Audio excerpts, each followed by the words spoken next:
Baiklah, yang menjadi latar belakang video saya adalah Koperasi Simpan Pinjam Jagatsari Makmur yang berada di Desa Tegal Besar, Kabupaten Oku Timur, Provinsi Sumatera Selatan. Beginilah suasana di Koperasi Jagatsari Makmur.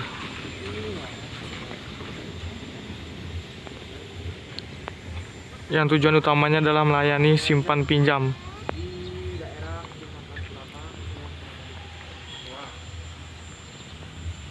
Perkenalkan, nama saya Betudewa Sumadewa dari Program Studi Ekonomi Universitas Sultan Dharma. Baiklah, dalam video ini saya akan membahas perkembangan sektor keuangan di Indonesia. Nah, yang menjadi latar belakang video kali ini, saya berada di Koperasi Jagatsari Makmur yang melayani simpan pinjam. Dalam video ini saya akan membahas 5 bab. Yang pertama, pendahuluan, perkembangan terkini, tantangan, prospek, dan kesimpulan. Untuk yang pertama, pendahuluan. Nah, lembaga keuangan adalah lembaga yang memberikan fasilitas dan produk pada bidang keuangan serta memutar arus uang dalam suatu perekonomian. Jadi, pada umumnya kegiatan operasional pada sebuah lembaga keuangan meliputi proses pengumpulan dana dari masyarakat dan menyalurkan dana kepada masyarakat yang membutuhkan. Fungsi dari adanya lembaga keuangan tersebut yaitu sebagai perantara untuk melancarkan pertukaran berupa produk barang jasa menggunakan uang atau instrumen kredit lainnya. Sebagai lembaga pada umumnya, lembaga keuangan ini diatur oleh regulasi keuangan dan pemerintah. Kumpulan perusahaan atau lembaga keuangan ini memiliki lembaga pendukung yang disebut sebagai industri jasa keuangan atau OJK. Sektor keuangan ini juga sering disebut dengan darahnya perekonomian. Untuk yang kedua, saya akan membahas perkembangan terkini. Saat ini setidaknya terdapat 2 permasalahan sektor keuangan di Indonesia, yaitu inklusi keuangan yang masih rendah dan pendalaman keuangan yang masih dangkal. Masih banyak penduduk Indonesia yang dikategorikan sebagai populasi atau kelompok penduduk yang sulit dalam mengakses layanan keuangan. Sementara itu, ketergantungan dalam dunia untuk mencapai target pertumbuhan yang lebih tinggi. Oleh sebab itu, pendalaman terkait sektor keuangan ini sangat penting untuk dilakukan. Bank Indonesia menyebutkan bahwa setidaknya terdapat 3 kondisi domestik yang cukup menantang, seperti yang pertama yaitu pasar keuangan domestik masih terbatas, yang sudah tercermin dari beberapa indikator pendalaman pasar seperti transaksi PDB, variasi produk, instrumen, dan pelaku serta acuan produk infrastruktur pasar keuangan.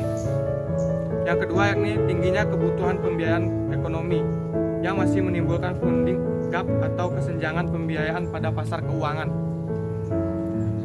Yang ketiga terkait pengembangan pasar keuangan yang juga menghadapi tantangan kebutuhan modernisasi digitalisasi pada infrastruktur pasar keuangan di Indonesia. Dalam menghadapi tantangan global dan dalam pengembangan pasar uang, Bank Indonesia telah meluncurkan blueprint pengembangan pasar keuangan. Adapun pokok-pokok yang dituangkan dalam blueprint ini sebetulnya ini mendorong digitalisasi dan penguatan IJK, meningkatkan efektivitas transmisi kebijakan moneter, serta mengembangkan sumber pembiayaan ekonomi dan pengelolaan resiko.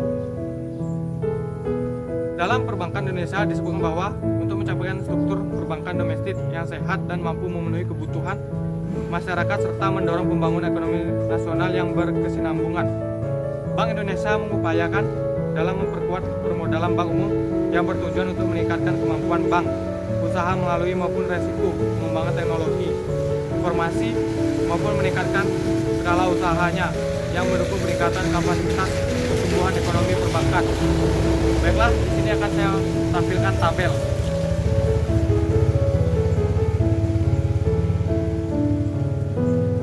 Perpu yang terdiri dari 29 pasal ini ditetapkan oleh Jokowi, lalu diundangkan oleh Menteri Hukum dan HAM pada tanggal 31 Maret 2020. Ketentuan baru jasa keuangan ini memiliki beberapa kewenangan. Yang pertama, memberikan perintah tertulis kepada lembaga jasa keuangan untuk melakukan penggabungan, peleburan, pengambilan atau akuisisi dan integrasi.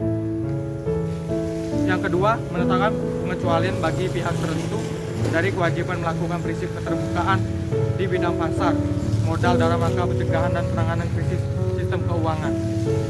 Yang ketiga, menetapkan ketentuan mengenai pemanfaatan teknologi informasi dalam penyelenggaraan rapat umum pemegang saham yang didasarkan pada ketentuan perundang-undangan.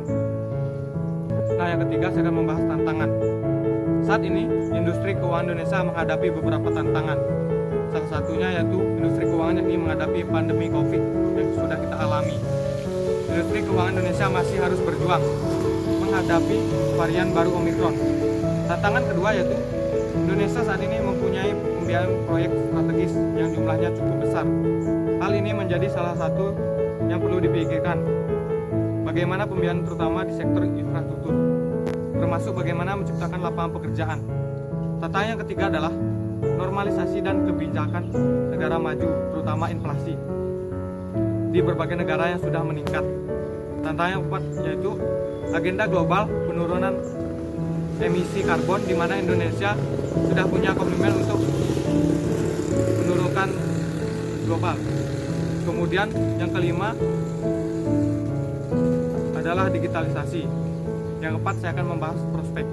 Nah, Otoritas Jasa Keuangan terus meningkatkan pengawasan dan pelaksanaan kebijakan yang telah dikeluarkan oleh OJK untuk menjaga stabilitas sektor jasa keuangan di tengah perlambatan perekonomian dan dampak pandemi saat ini. Stabilitas sistem keuangan masih dalam kondisi terjaga di tengah upaya OJK dalam mendukung kebijakan pemulihan ekonomi nasional yang terus dilakukan oleh pemerintah. Berbagai kebijakan dan instrumen pengawasan telah dikeluarkan OJK untuk mencegah dampak pandemi COVID yang lebih luas terhadap sektor perekonomian dan keuangan, khususnya untuk membantu masyarakat sektor informal, UMKM, dan pelaku usaha, diantaranya dengan kebijakan restrukturisasi kredit dan pembiayaan atau leasing yang diperpanjang hingga Maret 2022. Berbagai kebijakan lain telah dikeluarkan OJK untuk menjaga stabilitas sektor keuangan serta untuk mendukung upaya pemulihan ekonomi nasional, antara lain yang pertama, menjaga fundamental usaha sektor real, menjaga stabilitas pasar keuangan. Yang ketiga, stabilitas sektor keuangan terjaga.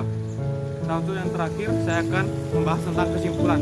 Jadi kesimpulan dalam video ini yaitu lembaga keuangan adalah lembaga yang memberikan fasilitas dan produk pada bidang keuangan serta memutar arus uang dalam suatu perekonomian. Pada umumnya, kegiatan operasional pada sebuah lembaga keuangan meliputi proses pengumpulan dana dari masyarakat dan menyalurkan dana kepada masyarakat yang membutuhkan. Indonesia telah menentukan blueprint pengembangan pasar keuangan. Adapun pokok-pokok yang sudah dituangkan oleh OJK.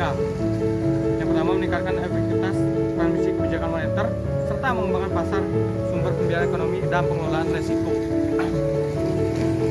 Saat ini, industri keuangan Indonesia masih berjuang menghadapi varian baru yaitu Omicron.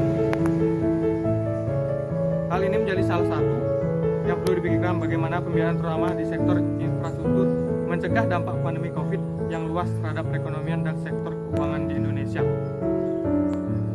Baiklah, sekian dari video saya. Terima kasih dan untuk